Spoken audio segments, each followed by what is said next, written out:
Good to see you, Tom, and thanks for doing this with me. I'm excited to have a bit of a chat about what it is that you do, and in particular, like how you've been working with um, art galleries and museums to help with their kind of like, I guess, their audience engagement strategy through virtual tours. So yeah, like go ahead, tell us a little bit about what you do, Tom, and yeah, the kind of clients you've been working with, and how how it's been lately, I guess. Yeah, thanks for the chat. It's going to be good. Yeah, so effectively, a lot of the work we do is creating virtual art galleries and just showcasing virtual spaces effectively to not only kind of promote them so that people look around and want to come in person, but also perhaps have it as a standalone thing so people can view work that maybe they couldn't do in real life. Maybe the client's got an international audience and want to Yeah. showcase their work, showcase the exhibition so that lots of people can see. Because a lot of the time, there's limitations to physical spaces in a way that virtual spaces can have an advantage over. So, firstly, you can get way more people viewing a virtual space, whereas if you've got a museum or art gallery, it's got a capacity, of course. So Yeah, yeah. yeah, there's things like that, and of course, like shareability. You can share a gallery just with a link, like a lot easier. And Yeah, yeah, it's yeah, kind of all yeah, that kind of that's stuff. true. I guess like it depends on the intention of what the exhibition's intended for, right? And if we're talking about, say, a virtual exhibition specifically, then it allows for a much further reach, right? So if the aim is to get more people to kind of see the art, if it's more about that, then I guess virtual tours are great, right? Yeah, 100%.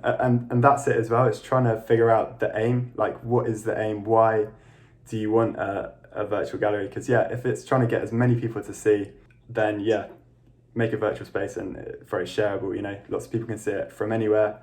A lot of people's followers these days, they are like online followers that they've got through social media. So it's not just, we're not in the days of, oh, people are just down the road that know about you. They can be anywhere. But then, Yeah. yeah, the other side of it is promoting people to come in person. And there's really no better way to inspire people to come than to be able to, move and look around themselves.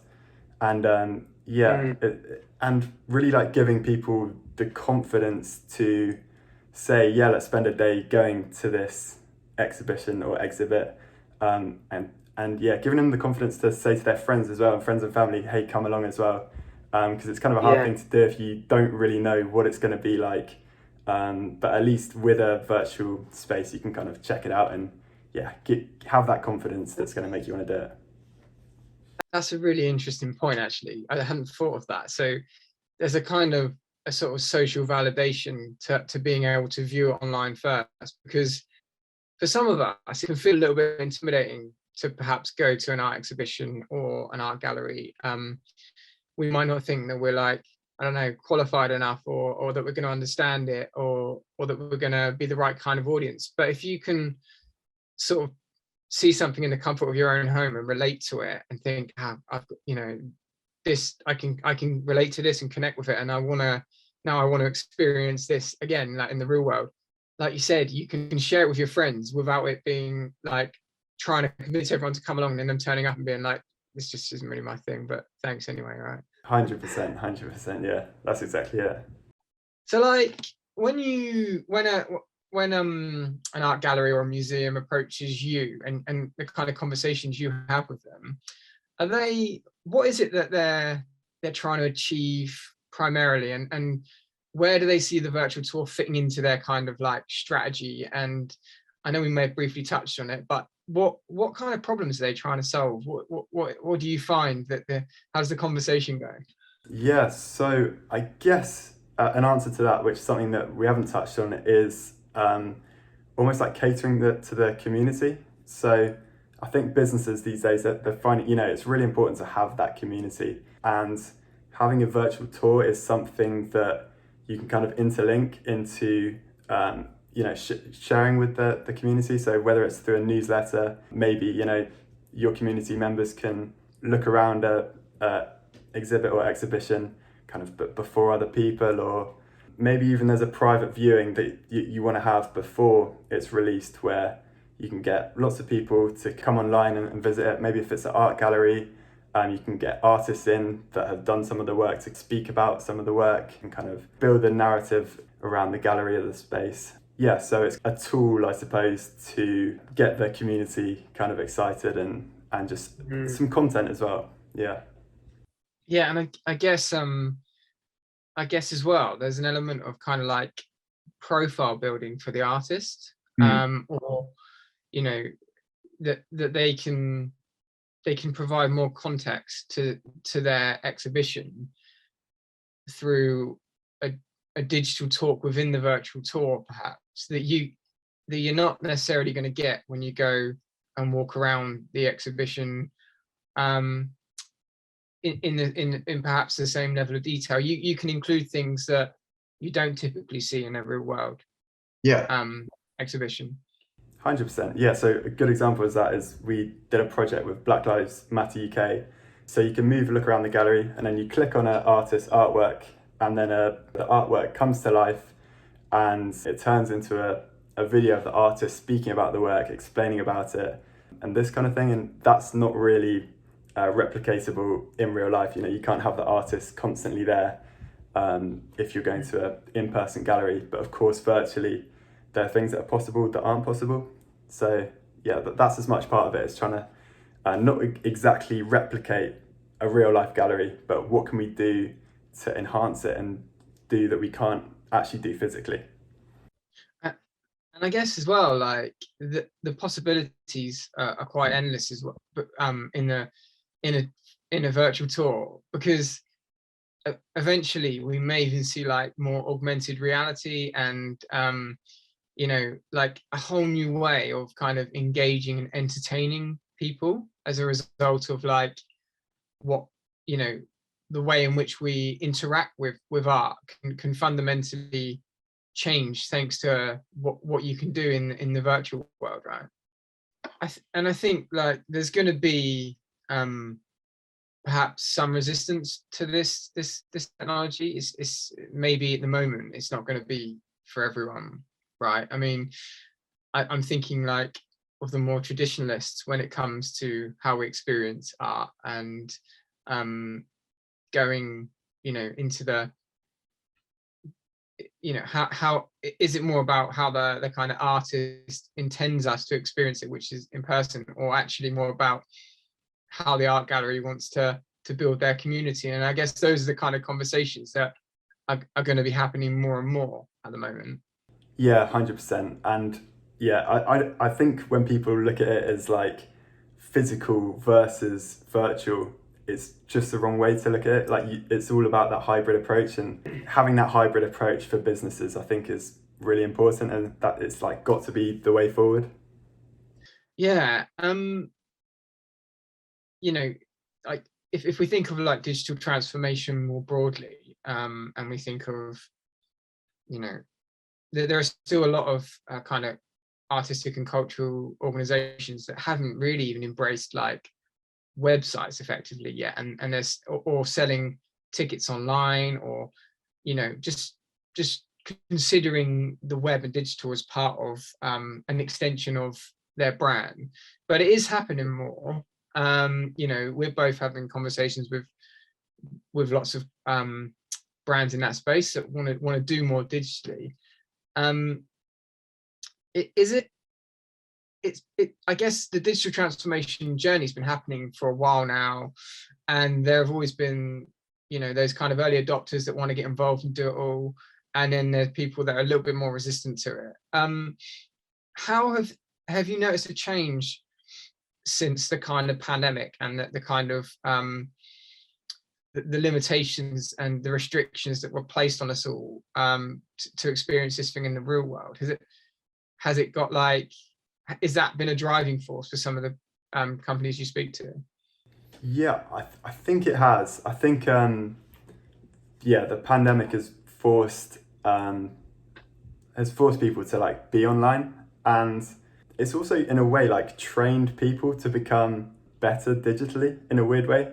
Just train like general kind of people and like making them more comfortable, I think, kind of doing things virtually, and kind of more comfortable in even like a virtual gallery. Before, the idea of them doing it, like looking around a gallery, would be a bit alien, and now people just seem to be more comfortable at doing things like this. So yeah, it's almost been like a weird like training phase. But yeah, I think just generally people are more comfortable now. So the idea is like less scary and a bit less, it's not so outrageous to have more kind of digital things. What do you think about how kind of COVID's impacted things from your perspective?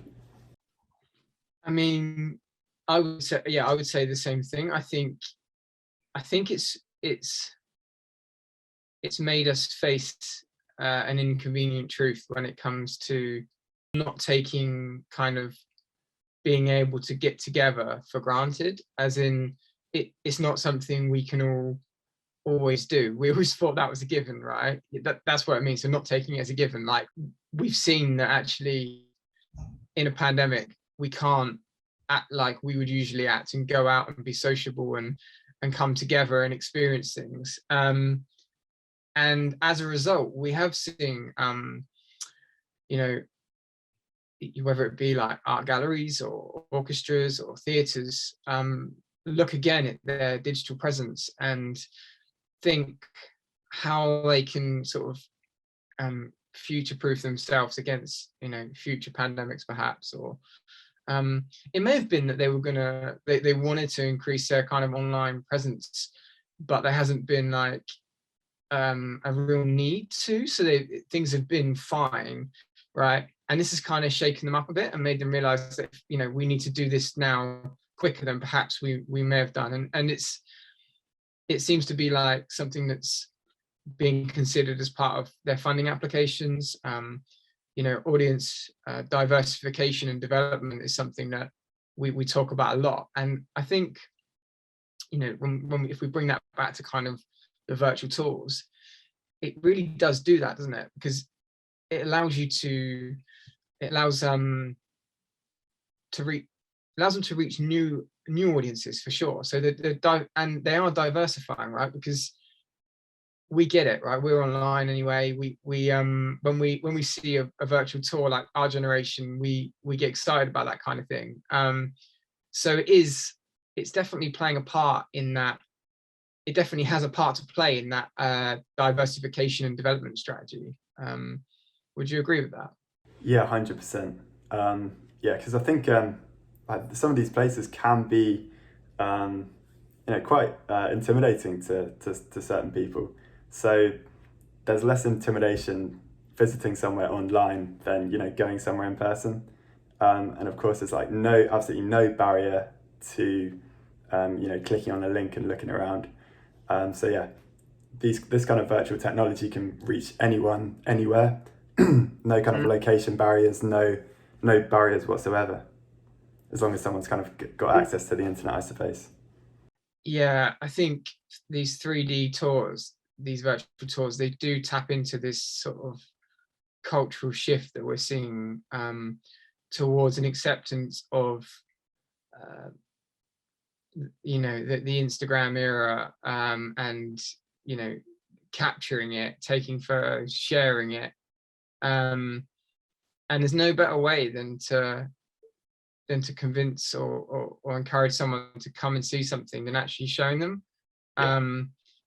You can tell someone about it, but it's hard to kind of get their appetite going when it's such a visual thing you're trying to sell, right? And that's got to be a huge benefit of this kind of thing.